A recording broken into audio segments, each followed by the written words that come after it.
विधानसभा के बजट सत्र का आज दूसरा दिन है और तमाम विधायक कई मुद्दों को सदन में उठाए। हम अभी बात करेंगे विधायक अनंत ओझा से।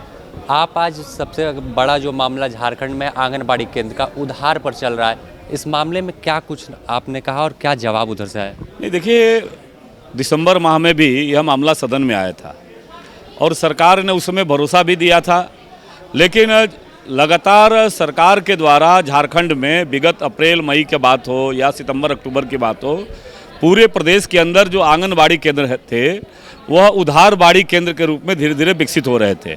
और इसको लेकर के सदन में हमने ध्यानाकर्षण के माध्यम से सरकार का ध्यान इंगित करने का काम किया और सरकार को एहसास कराया। माननीय मंत्री जी से मैंने पूछा कि कितने ज़िले ये है, और माननीय मंत्री जी ने उस समय कहा कि पूर्ति कर दिया गया है, जनवरी तक का पूर्ति कर दिया गया है।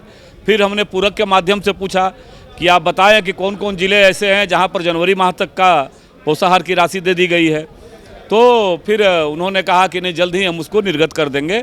और मुझे आशा है कि माननीय मंत्री जी ने सदन को के माध्यम से जो राज्य की जनता को बताया है मेरे प्रश्न के आलोक में, तो सभी आंगनबाड़ी केंद्रों में जनवरी माह तक का उसका भुगतान हो जाएगा, यह हम विश्वास करते हैं। इसके अलावा नियोजन नीति, स्थानीय नीति का मुद्दा हर बार उठता है और हर बार हंगामे होता है, लेकिन कुछ एक रास्ता नहीं निकल पा रहा है इस पर।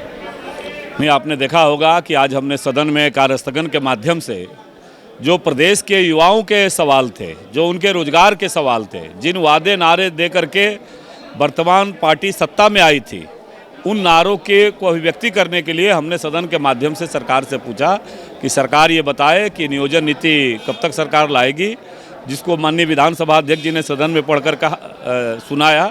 और फिर बाद में उन्होंने कहा कि चर्चा क्रम में इन बातों का उत्तर आएगा, ऐसा करके मुझे सदन को भरोसा दिया। उम्मीद कितना है कि आखिर नियोजन नीति, स्थानीय नीति जल्द सरकार लाएगी, क्योंकि छात्र सड़क पर आ रहे हैं, उनके भविष्य के साथ कहीं ना कहीं खिलवाड़ हो रहा है। आप एक प्रतिनिधि है, इसको भी आप निर्वहन कर रहे हैं और सदन में उठा रहे, तो कितना उम्मीद है सरकार से? नहीं, देखिए, सरकार के जो नीति है और नीयत है वो अभी तक इस मुद्दे पर स्पष्ट नहीं है और लगातार प्रदेश के नौजवान खुद को ठगा महसूस कर रहे हैं। फिर भी जनता की आवाज़, प्रदेश के युवाओं की आवाज़ इस विधानसभा के माध्यम से, सदन के माध्यम से, राज्य की सबसे बड़ी पंचायत में हम लगातार उठाएंगे जब तक कि जनता के प्रश्नों का समाधान नहीं हो जाता।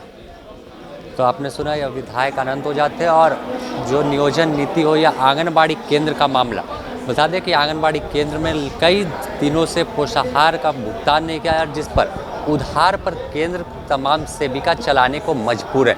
इस मामले को उन्होंने सदन में उठाया और सदन से एक आश्वासन मिला है कि जल्द ही तमाम लोगों का भुगतान कर दिया जाएगा।